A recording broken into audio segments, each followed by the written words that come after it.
Сунуш айтса дагы, пикир айтса дагы баары бир азчылыкта калып кала берет экен. Сиздердин да убактыңыздарды албайм, өзүмдүн да убактымды албайм. Баары бир колдоого ээ болуп кетет. Мен караманча каршымын мындай позицияларга. Колубузга бере коюп, күн тартибине киргизе коюп, анан кабыл алдыра коюп. Бул жакшы эмес бир адат пайда болуп калды. Мен башында айттым эле, негизи өзү күн тартибине киргизбеш керек мындай маселени. Бүгүн алып келип эле ушуну карап бергиле деген күн тартибине киргизбеш керек Улан Бердибаевич. Мына ушул сиздин алдыңыздагы отурган жигит бир жерден чекилик кетирип коюп, бүтүндөй баары мындай патовый ситуацияда турат азыр. Ал жигит дагы башында айтыш керек эле, Чыңгыз Айдарбеков. Биздин колубузда документтер жок, регламентти одоно түрдө буза албайм, жыйын бүгүн болбойт деп туруп кетиш керек эле. Мына ушундай позицияга барыш керек эле. Сиз дагы Улан мырза, мен ушуну айтам сизге. Регламент бузулуп атат. Булардын кагаздары эң кеч дегенде бизге жума күнү келиш керек. Туура. А мына азыр биз келгенден кийин мына колдобой кайда барат элең деп алдыңа таштап коюп кетип барат. Себеби билет да баары бир колдоого ээ болорун билишет да. Бизге жасалган мамилеге өзүбүз татыктуу болуп атабыз. Ушул нерсеге токтотушубуз керекпиз. Менин пикирим ушундай. Бул жерде урматтуу депутаттар, туура айтасыздар. Адахан Кысанбаевич, бул аталган мыйзам долбоору боюнча өкмөттүн өкүлүнө дагы мен айттым, мындан кийин депутаттарга күнүнө ошол каралып аткан саатта киргизе калып, андай нерсени практикаңарды токтоткула. Андай практикаңарды токтоткула. Чолпон Алыйна. Улан Бердибаевич, урматтуу депутаттар, азыр ушул жерде өкмөттүн өкүлү отурат, президенттин өкүлү отурат, зам министр турат. Bundan keyin ушундай маселелерди бүгүн алып келе калып эле азыр колдоп бергиле дегенди bundan keyin таштайбыз. Bundan keyin эч качан мындай кылбайбыз. Жок дегенде пятница күнү киргизип коебуз. Кийинки карала турган комитетке десеңер мен азыр колдоп берем. Эгер жок, азыр эле ушул нерсени мен ушундай кылып эле кете беребиз десеңер, анда колдой албай калабыз. Сөз берип койгула? Руслан Сатылганович, мындай суроо да сиздерге. Мына бул жерде комитет министрлер кабинетинин төрагасы 20 октябрда жазып атат. Бүгүн 24-тү. Эмне үчүн ошол жерден регистрация болгондон кийин эле так алып келип туруп, ошол 5-күнгө туура келет экен, депутаттарга таркатып бербедиңиздер материалды. Келип анан кийин депутаттарды кыйнайсыңар. Бир окууда болсо да макул, азыр 3 окууда деп кыйнап атасыңар. 3 окууда болбойт. Биринчиден 3 окуунун өзүнүн эрежеси бар. Жок дегенде 5 фракциянын чечими керек. Тийиштүү комитеттердин баягы кароого милдеттүү болгон комитеттердин чечимдери керек. Алардын бирөө да жок. Жок. Бирөө да жок алардын. Улан мырза, бүгүн биринчи иш күнүңүз сиздин. Ийгилик каалайбыз.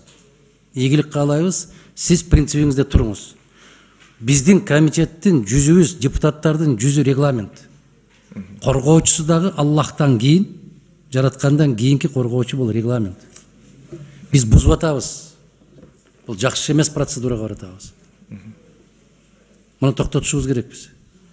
Анан Чолпон Ай менелик мээрим менен айтып атпайбы? Айнын айындар бүгүн убада берип койгула, кийин жасабайсыңар деп. Жасай берет Чолпон Ай. Токтотушубуз керек. Урматтуу депутаттар, мен сунуш берет элем. Эмки отурумда карайлы деп. Документке кечиккенге байланыштуу эмки отурумда карайлы сунуш берет элем. Сунушумду колдоп коюңуздар. Урматтуу депутаттар, Улан Бердибаевич, сөз берсеңиз, бул акчаны биз Баткен областына каржылайбыз деген ойдобуз. Азыр ошо бизге акча керек болуп атат. Ушунун 3 миллиардын ошол жерге берип атабыз. 1 миллиард 300 бала саруу ГЭСти курууга акча каржыланат. Ошол үчүн колдоп бериңиздерди суранабыз. Руслан Сатылганович, мааниликке берип атабыз, зарылыкка берип, эртең бербейсиңер бизге документтерин. Эмнеге бүгүн берип атасыңар? Биз 4-күнү киргизкенбиз. Киргизген бербейт эле эч ким, берген жокпуз эч ким. Мына бүгүн алдыга койдуңар банагы. Туурабы? Берге келгенде отургандан кийин алып атпайбызбы? Азыр сурабагыла.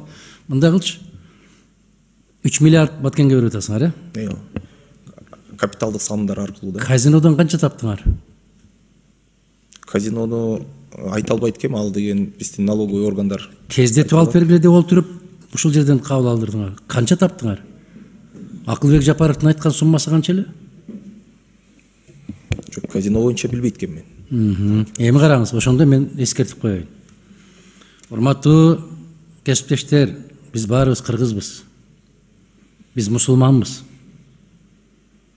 Акылбек Жапаровдун айткан суммасы боюнча кете берип, жараткан арам нерсени башка жактан чыгарып салат деп сүйлөдүм эле мен.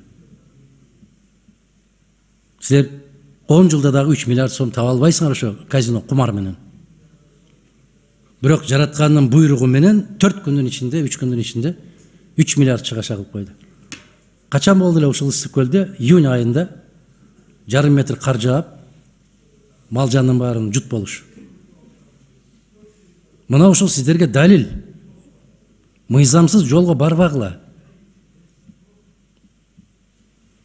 Мен айттым эле, башка жактан Кудай сактасын чыгашаны чыгарып коет деп. Аны эсептегилби? Кумардан түшкөн, арамдан келген акчалардын эсебин кызыкпагыла деп сүйлөдүк эле парламентте. Аллах өзү сактаган болсун. Бирок Баткенди бетке тутуп эле, муну менен көп эксплуатация жасабагыла. Бир жумада эч нерсе өзгөрүп кетпейт, бирок мыйзамды бузуп кабыл алып бергиле. Болгондо дагы 3 окуудан так мүмкүнчүлүк жок кабыл алганга. Биринчи окуудан да мүмкүнчүлүк жок азыр. Мыйзамсыз. Биз дагы Баткен дегенде жүрөгүбүз күйөт. Бирок аны менен силер спектакль ойнобогула. Атахан Кипсабаевич, аны ойногон жокпуз. Ушу биздин кап вложение аркылуу ушу 3 миллиардты каралып атат.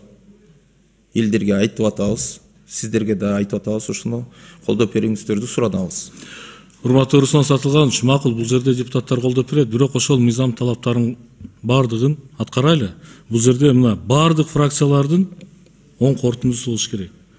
Азыр болгону 2 фракциянын корутундусу бар экен. Уланбердиевич, биринчи окуудан эле колдоп берсеңиз, экинчи окууга эмки жумада келебиз, үчүнчү окууда билесиз да, байкы бир жумалап туруп 2 айга созулуп кетет. Ошол үчүн бир сураныч сиздерден. Урматтуу депутаттар, биринчи окуудан концепциясын колдоп берүү боюнча кандай дейсиздер? Биринчи күнгө өздөрү айткандай мыйзамдардын талаптарына ылайык калган фракциялардын чечимдерин да колдоп берели деп сунуштун айтып атат. Аны эми добуш менен өзүңүздөр бардыгыбыз чечебиз.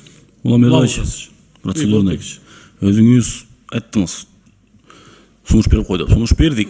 Эмкиде карайлы деп. Сунушту добушка коюңуз. Колдойбуз эч ким жок, баарыбыз колдойбуз. Бирок ошонун баары мыйзам аткарыш керек да. Убагында келиш керек. Колдойбуз баарыбыз эле. Азыр сунушту добушка коюңуз. Башка сунуштар жок, урматтуу депутаттар? Анда Улан Болотбековичтен сунуш түштү. Аталган мыйзам долбоорун кийинки отурумга жылдыруу боюнча сунуш түштү. Ошол сунушту добушка коем. Добуш бериңиздер. Макул деген депутаттар, добуш бериңиздер. Макул. Каршы? Каршы. Урматтуу депутаттар, добуш менен чечилди аталган мыйзам долбоору кийинки отурумга. Эми бул жерде урматтуу өкмөттүн өкүлү, урматтуу Руслан Сатылганович, биз дагы баардыгыбыз түшүнүп турабыз. Бирок убагында берсеңиздер, ушул нерсе болбойт эле. 4-күнү күнү жөнөтүпсүздөр. Мына азыр отурум башталганда депутаттарга бердиңиздер. Албетте депутаттарда суроо туулат.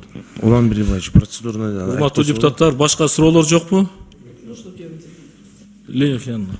Это не вопрос, просто я бы хотел попросить замминистра предоставить информацию по всем кредитам в разрезе всех кредиторов, льготные кредиты, гранты и проценты, если можно, вот в форме таблицы. Спасибо. Хорошо, приготовим. Башка сунуштар жок болсо, урматтуу депутаттар, бүгүнкү күн тартибиндеги маселелердин баардыгын карап өттүк. Баардыгыңыздарга активдүү катышып бергениңиз үчүн чоң ыраазычылыгымды билдирем. Рахмат сиздерге.